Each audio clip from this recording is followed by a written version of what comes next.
Friends, मैं हूं अविनाश त्यागी और आप देख रहे हैं बात एक सवाल की।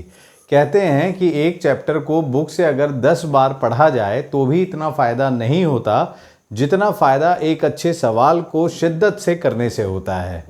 बिल्कुल उसी भावना के साथ मैं लेकर आया हूं आपके लिए एक ऐसा ही सेशन, बात एक सवाल की, जिसमें हम रोज़ एक क्वेश्चन सॉल्व करेंगे और इस एक क्वेश्चन से पूरे के पूरे जो कंसेप्ट्स हैं, जो भी गहन गहन कंसेप्ट्स हैं, उन सभी को सीखने में हेल्प मिलेगी।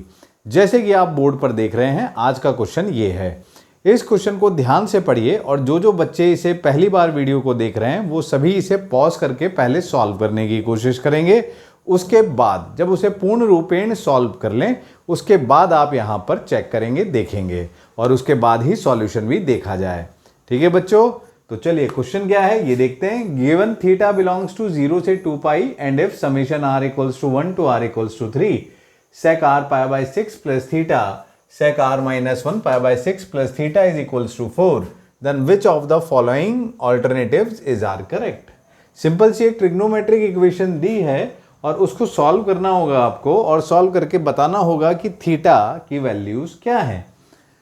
चलिए देखते हैं कि ऐसे क्वेश्चंस को कैसे किया जाता है। मैं एक बार जरूर बताना चाहूंगा आपको कि ये जो क्वेश्चन है, ये जो पर्टिकुलर फॉर्म है क्वेश्चन की, ये आईआईटी एडवांस में कई बार इस फॉर्म पर सवाल आए हैं, मेंस में भी आए हैं। तो ये फॉर्म कई बार मतलब कि क्योंकि कुछ यूनिक है इसके अंदर, तो वो चीज़ कई बार पूछी गई है। चलिए देखते हैं कि क्या यूनिक है। आइए देखो बेटा, सबसे पहले काम करते हैं कि सिर्फ इतने से फंक्शन को, जो ये इतना सा ट्रिग्नोमेट्रिक फंक्शन है, सिर्फ इसको लेते हैं। ठीक है, तो ये जो सेक है, सेक तो रेसिप्रोकल होकर कॉस में कन्वर्ट हो जाएगा, तो आप इसे लिखेंगे 1 upon cos of r pi by 6 plus theta into cos of r minus 1 pi by 6 plus theta that is equals to 4। ठीक है, तो अभी तो हम सिर्फ इसे लिख रहे हैं। अगर आप ध्यान से देखें, मैं अगर इस एंगल को थीटा 1 बोलूं और इस एंगल को मैं अगर थीटा 2 बोलूं, तो क्या आप एक चीज नोटिस कर पा रहे हैं कि थीटा 1 माइनस थीटा 2 एक कांस्टेंट नंबर आ रहा है। r pi by 6 plus theta और r pi by 6 plus theta दोनों तरफ से कैंसिल हो जाएगा और आपको मिलेगा खाली पाई बाय 6। जी हाँ दोस्तों, इसी चीज का यूज हमें यहाँ पर करना है और देखिए हम इस चीज का यूज यहाँ पर कितने बेहतर तरीके से करते हैं। हम साइन ऑफ पाई बाय 6 से ऊपर नीचे मल्टीप्लाई कर देते हैं। अब इससे क्या फायदा होगा आप देखिए, पाई बाय 6 इससे, क्योंकि theta 1 minus theta 2 pi by 6 he create हो रहा है। एक काम करते हैं, इसको ऐसे लिख देते हैं, साइन पाई बाय 6 की वैल्यू 1/2 होती है, तो 2 ऊपर चला जाएगा। इस पाई बाय 6 की जगह मैं थीटा 1 माइनस थीटा 2 लिख देता हूं, थीटा 1 माइनस थीटा 2, और जो नीचे है ये कॉस थीटा 1 कॉस थीटा 2 ही लिख देते हैं, cos theta 1 into cos theta 2। अब एक काम करिए, यहां पर साइन ए माइनस बी के फॉर्मूले से इसे ओपन कर दीजिए। ठीक है, तो ये बनेगा twice of sine theta 1 cos theta 2 minus cos theta 1 sine theta 2, ऐसा बना, divided by cos theta 1 into cos theta 2। ध्यान से देखिए, ठीक है। फिर इस क्वांटिटी से दोनों को डिवाइड कर दीजिए, तो इसको जब इससे डिवाइड करेंगे तो cos थीटा 2 कट जाएगा, बचेगा क्या, sin theta 1 upon cos theta 1 that is tan theta 1। उसी तरीके से इससे डिवाइड किए जाने पर cos थीटा 1 कट जाएगा और बचेगा sin theta 2 upon cos theta 2 that is tan theta 2। तो what you left with twice of tan theta 1 minus tan theta 2। ध्यान से देखिए, सच है, ओके। अब एक काम करते हैं, थीटा 1 और थीटा की जो वैल्यूज थी ये दोनों ये यहां पर डाल देते हैं, तो देखिए क्या बनेगा। इन दोनों वैल्यूज को अगर मैं यहां पर डाल दूं तो ये बनेगा twice of tan r pi by 6 plus theta minus tan r minus 1 pi by 6 plus theta, ऐसे ही तो बना। और अब एक काम करिए, अभी तो सिर्फ ये मैंने एक जनरल टर्म सॉल्व की थी, अब ये समेशन भी लगा दीजिए इस पर, उसी को तो सॉल्व करके ये लाए हैं। तो यहां पर मैं ये समेशन भी r इक्वल्स टू 1 से 3 लगा देता हूं। ठीक है, अब क्या होगा फाइनली, अब r इक्वल्स टू 1 डालेंगे एक बार, फिर प्लस r इक्वल्स टू 2, फिर plus r equals to 3, 3 terms तक ऐड करेंगे इसी चीज को। चलिए इसे मैं यहां से हटा दूं, इसे वापस लिख देते हैं इसी फॉर्म में। ठीक है, तो अपने पास क्या बचा था, अपने पास बचा था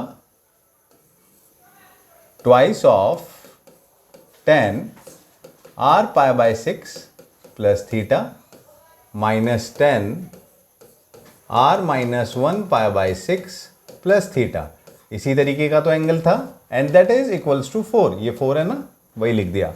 अब r को एक बार 1 डालिए, r को जब आप 1 डालेंगे तो क्या बनेगा, ट्वाइस ऑफ, देखिए 10 पाई बाय 6 प्लस थीटा माइनस, यहाँ 1 माइनस 1 0 हो जाएगा, and this will be tan theta like this. r को 2 डालिए, 2, तो यहाँ बनेगा tan 2 pi by 6 plus theta minus, और यहाँ पर 2 डालेंगे तो ये आ जाएगा tan pi by 6 plus theta. कुछ दिख रहा है आपको क्या हो रहा है यहाँ पर? मुझे तो दिखाई दे रहा है।